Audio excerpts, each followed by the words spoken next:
Hi friends. ಮಕ್ಕಳು ಮನೆಯಲ್ಲಿ ಸಾಮಾನ್ಯವಾಗಿ ಚಪಾತಿ ತಿನ್ನೋದಿಲ್ಲ ಅಂತ ತುಂಬಾ ಹಠ ಹಿಡಿತಾರಲ್ವ. ಒಂದು ಬಾರಿ ಈ ರೀತಿಯಲ್ಲಿ ಚಪಾತಿಯಿಂದ ಪಿಜ್ಜಾ ಮಾಡಿಕೊಡಿ, ತುಂಬಾ ಇಷ್ಟಪಟ್ಟು ತಿಂತಾರೆ.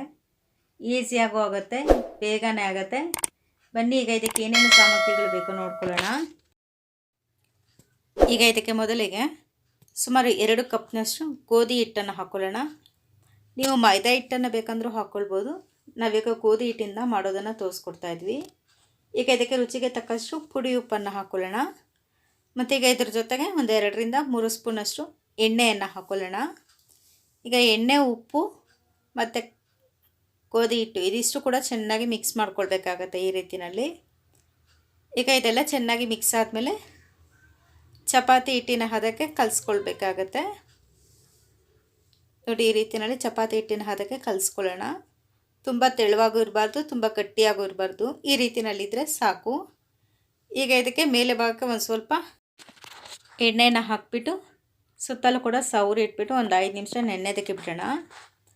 ಈಗ ಈ ಗೋಧಿ ಹಿಟ್ಟೆಲ್ಲ ನೆಂತ್ಕೊಳ್ಳೋ ಅಷ್ಟೊತ್ತಿಗೆ ಮತ್ತು ಒಂದು ಕಡೆ ಒಲೆ ಮೇಲೆ ಒಂದು ಪಾತ್ರೆನ ಇಟ್ಕೊಂಡು ಕಡಲೆಕಾಯಿ ಬೀಜವನ್ನು ಹಾಕ್ಕೊಳ್ಳೋಣ. ಒಂದು ಸ್ವಲ್ಪ ಹಾಕ್ಕೊಂಡು ಚೆನ್ನಾಗಿ ಫ್ರೈ ಮಾಡ್ಕೊಳ್ಬೇಕಾಗುತ್ತೆ. ಸಿಪ್ಪೆ ಬಿಟ್ಕೊಳ್ಳೋ ಹಂಗೆ ಆಗೋವರೆಗೂ ಬಿಸಿ ಮಾಡ್ಕೊಳ್ಳೋಣ. ಈ ರೀತಿಯಲ್ಲೇ ಫ್ರೈ ಮಾಡಿ ಪಿಜ್ಜಾಗೆ ಹಾಕ್ಕೊಳ್ಳೋದ್ರಿಂದ ಮಕ್ಕಳು ಕಡಲೆಕಾಯಿ ಬೀಜನೂ ಕೂಡ ತುಂಬಾ ಇಷ್ಟಪಟ್ಟು ತಿಂತಾರಲ್ವ ಚಪಾತಿಗಳಲ್ಲಿ.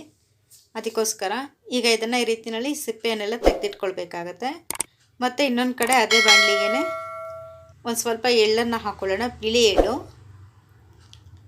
ಈಗ ಇದೊಂದು ಸ್ವಲ್ಪ ಬಿಸಿ ಮಾಡಿಕೊಂಡ್ರೆ ಸಾಕು. ಎಳ್ಳು ತುಂಬ ಏನು ಫ್ರೈ ಮಾಡ್ಕೊಳ್ಳೋದು ಬೇಡ, ಕೆಂಪಾಗೋವರೆಗೂ ಸ್ವಲ್ಪ ಬಿಸಿ ಆದರೆ ಸಾಕು. ಈಗ ಇದನ್ನು ಒಂದು ಕಡೆ ಸೈಡಲ್ಲಿ ತೆಗೆದಿಟ್ಕೊಳ್ಳೋಣ. ಮತ್ತು ಇನ್ನೊಂದು ಕಡೆ ಒಂದು ಬೌಲ್ಗೆ ಒಂದು 2ರಿಂದ 3 ಸ್ಪೂನಷ್ಟು ಟೊಮೆಟೊ ಸಾಸನ್ನು ಹಾಕ್ಕೊಳ್ಬೇಕಾಗತ್ತೆ.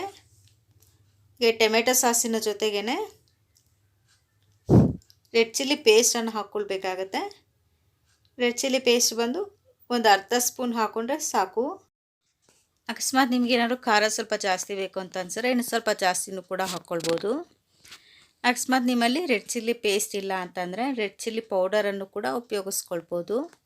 ಈಗ ರೆಡ್ ಚಿಲ್ಲಿ ಪೇಸ್ಟು ಮತ್ತು ಟೊಮೆಟೊ ಸಾಸನ್ನು ಚೆನ್ನಾಗಿ ಮಿಕ್ಸ್ ಮಾಡಿ ಒಂದು ಕಡೆ ಸೈಡಲ್ಲಿ ಇಟ್ಕೊಳ್ಳೋಣ. ಮತ್ತು ಇನ್ನೊಂದು ಕಡೆ ಸ್ವಲ್ಪ ಮಂದವಾಗಿ ಚಪಾತಿಯನ್ನು ಒಸ್ಕೊಂಡು ಸುಟ್ಕೊಳ್ಬೇಕಾಗತ್ತೆ. ತುಂಬ ದಪ್ಪನೂ ಒಸ್ಕೊಳ್ಬಾರ್ದು, ತುಂಬ ತೆಳುವಾಗೂ ಕೂಡ ಒಸ್ಕೊಳ್ಬಾರ್ದು. ಈಗ ಈ ರೀತಿಯಲ್ಲಿ ಒಂದು ಇಂಚ್ ಮೇಲೆ ಎಣ್ಣೆನ ಸೋರ್ಕೊಂಡು ಚಪಾತಿನ ಸುಟ್ಕೊಳ್ಬೇಕಾಗತ್ತೆ. ತುಂಬ ಹೊತ್ತೇನು ಬೇಯಿಸ್ಕೊಳ್ಳೋದು ಬೇಡ, ಸ್ವಲ್ಪ ಬಿಸಿ ಆದರೆ ಸಾಕು. ಈ ರೀತಿಯಲ್ಲಿ ಆದರೆ 2 ಚಪಾತಿ ಸುಟ್ಟು ರೆಡಿ ಮಾಡ್ಕೊಳ್ಬೇಕಾಗತ್ತೆ. ಮತ್ತು ಇನ್ನೊಂದು ಕಡೆ ಒಸ್ತಿಟ್ಕೊಂಡಿರುವಂಥ ಚಪಾತಿನ ಸುಡಬಾರ್ದು, ಹೆಂಚು ತಣ್ಣಗಾದ್ಮೇಲೆ ಈ ರೀತಿಯಲ್ಲಿ ಹಾಕ್ಕೊಳ್ಬೇಕಾಗತ್ತೆ. ಈಗ ಈ ಸುಡ್ದಿರೋ ಇರುವಂಥ ಚಪಾತಿ ಮೇಲೆ ಈ ರೀತಿಯಲ್ಲಿ ಚೀಸನ್ನು ಕಟ್ ಮಾಡಿ ಹಾಕ್ಕೊಳ್ಳೋಣ. ಇದನ್ನಾಗಲೇ ಚಪಾತಿನ ಸುಟ್ಟಿಟ್ಕೊಂಡಿದ್ದೀವಲ್ವ, ಅದನ್ನು ಹಾಕ್ಕೊಳ್ಬೇಕಾಗತ್ತೆ.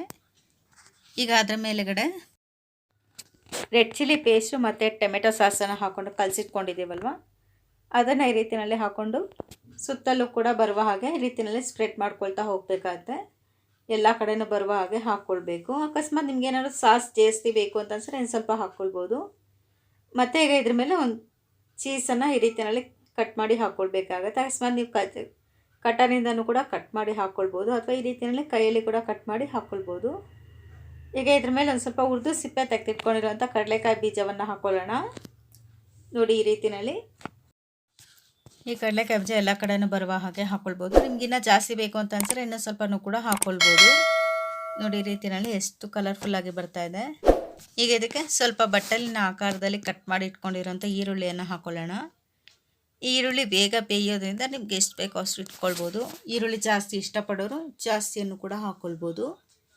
ಈಗ ಈರುಳ್ಳಿ ಎಲ್ಲ ಈ ರೀತಿಯಲ್ಲಿ ಜೋಡಿಸ್ಕೊಂಡಾದ್ಮೇಲೆ ಈಗ ಇದ್ರ ಜೊತೆಗೇ ಸ್ವಲ್ಪ ಉದ್ದುದ್ದಕ್ಕೆ ಕಟ್ ಮಾಡಿ ಇಟ್ಕೊಂಡಿರೋಂಥ ಕ್ಯಾಪ್ಸಿಕಮನ್ನು ಹಾಕ್ಕೊಳ್ಳೋಣ.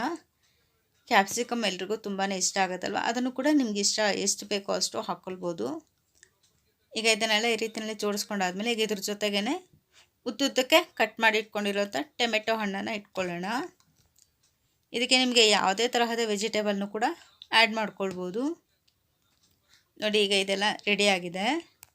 ಈಗ ಇದರ ಮೇಲುಗಡೆ ಹುರಿದಿಟ್ಕೊಂಡಿರೋವಂಥ ಬಿಳಿ ಎಳ್ಳನ್ನು ಹಾಕ್ಕೊಳ್ಳೋಣ. ಈ ರೀತಿಯಲ್ಲಿ ಬಿಳಿ ಎಳ್ಳು ಹಾಕ್ಕೊಳ್ಳೋದ್ರಿಂದ ತಿನ್ನುವಾಗ ಒಳ್ಳೆ ಫ್ಲೇವರ್ ಸಿಗುತ್ತೆ ಅನ್ನೋ ಇದಕ್ಕೋಸ್ಕರ.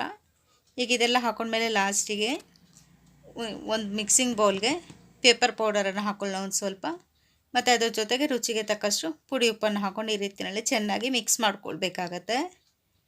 ಈಗ ಇದನ್ನು ಒಂದು ಸ್ವಲ್ಪ ತೊಗೊಂಡು ಈಗ ಪಿಜ್ಜಾವನ್ನು ರೆಡಿ ಮಾಡಿ ಇಟ್ಕೊಂಡಿರೋದ್ರ ಮೇಲೆ ಈ ರೀತಿಯಲ್ಲಿ ಮೆಣಸು ಪುಡಿ ಮತ್ತು ಉಪ್ಪನ್ನು ಹಾಕ್ಕೊಳ್ಬೇಕಾಗತ್ತೆ.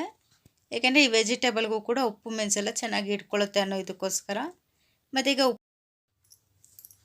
ನೋಡಿ ಫ್ರೆಂಡ್ಸ್ ಎಷ್ಟು ಚೆನ್ನಾಗಿ ಬರ್ತಾಯಿದೆ. ಇದ್ರ ಮೇಲೆ ಕೂಡ ಒಂದು ಸ್ವಲ್ಪ ಚೀಸನ್ನು ಹಾಕ್ಕೊಳ್ಳೋಣ ಕಟ್ ಮಾಡಿಬಿಟ್ಟು.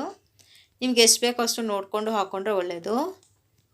ಈಗ ಈ ರೀತಿ ಎಲ್ಲ ಚೀಸೆಲ್ಲ ಹಾಕ್ಕೊಂಡು ಒಂದು ಕಡೆ ಸೈಡಲ್ಲಿ ಇಟ್ಕೊಳ್ಳೋಣ. ಮತ್ತು ಇನ್ನೊಂದು ಕಡೆ ಒಂದು ಕಬ್ಬಿಣದ ಹೆಂಚಿನ ಮೇಲೆ ಈ ರೀತಿಯಲ್ಲಿ ಮರಳನ್ನು ಹಾಕ್ಕೊಳ್ಬೇಕಾಗತ್ತೆ. ನಿಮ್ಮ ಹತ್ರ ಮರಳಿಲ್ಲ ಅಂತಂದರೆ ಉಪ್ಪಲ್ಲಿನೂ ಕೂಡ ಮಾಡ್ಕೊಳ್ಬೋದು. ಈ ರೀತಿಯಲ್ಲಿ ಹೆಂಚು ಮೇಲೆ ಮರಳನ್ನು ಹಾಕಿಬಿಟ್ಟು ಅಗಲವಾಗಿ ಹಾಕ್ಕೊಳ್ಬೇಕಾಗತ್ತೆ. ಹೆಂಚು ಎಷ್ಟು ಅಗಲ ಇರುತ್ತೆ ನಾವು ಇಟ್ಕೊಳ್ಳೋ ಹೆಂಚು ಅಷ್ಟು ಅಗಲ ಬರುವಷ್ಟು ಹಾಕ್ಕೊಳ್ಬೇಕಾಗತ್ತೆ. ನೋಡಿ ಈ ರೀತಿಯಲ್ಲಿ ಅಗಲಿಸ್ಬಿಟ್ಟು ಈಗ ಇದನ್ನು ಒಲೆ ಮೇಲೆ ಇಟ್ಕೊಳ್ಳೋಣ. ಈಗ ಮರಳ ಮೇಲೆ ಈ ಪಿಜ್ಜಾ ರೆಡಿ ಮಾಡಿ ಇಟ್ಕೊಂಡಿರೋಂಥ ಹೆಂಚನ್ನು ಇಟ್ಕೊಳ್ಬೇಕಾಗತ್ತೆ. ಈಗ ಇದನ್ನು ಇಟ್ಬಿಟ್ಟು ಸ್ವಲ್ಪ ಎಣ್ಣೆಯನ್ನು ಹಾಕ್ಕೊಳ್ಳೋಣ.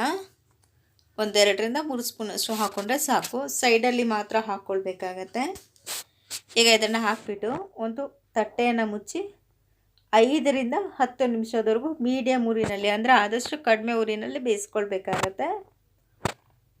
ನೋಡಿ ಫ್ರೆಂಡ್ಸ್, ಈಗಿದು ಚೀಸ್ ಎಲ್ಲ ಮೆಲ್ಟ್ ಆಗಿದೆ, ಜೊತೆಗೆ ವೆಜಿಟೇಬಲ್ ಕೂಡ ಬೆಂದಿದೆ. ನೋಡೋದಲ್ವ ಎಷ್ಟು ಈಸಿಯಾಗಿ ಬೇಗನೆ ಆಗಿದೆ ಈ ರೀತಿಯಲ್ಲಿ ಚಪಾತಿ ವೆಜಿಟೇಬಲ್ ಪಿಜ್ಜಾ.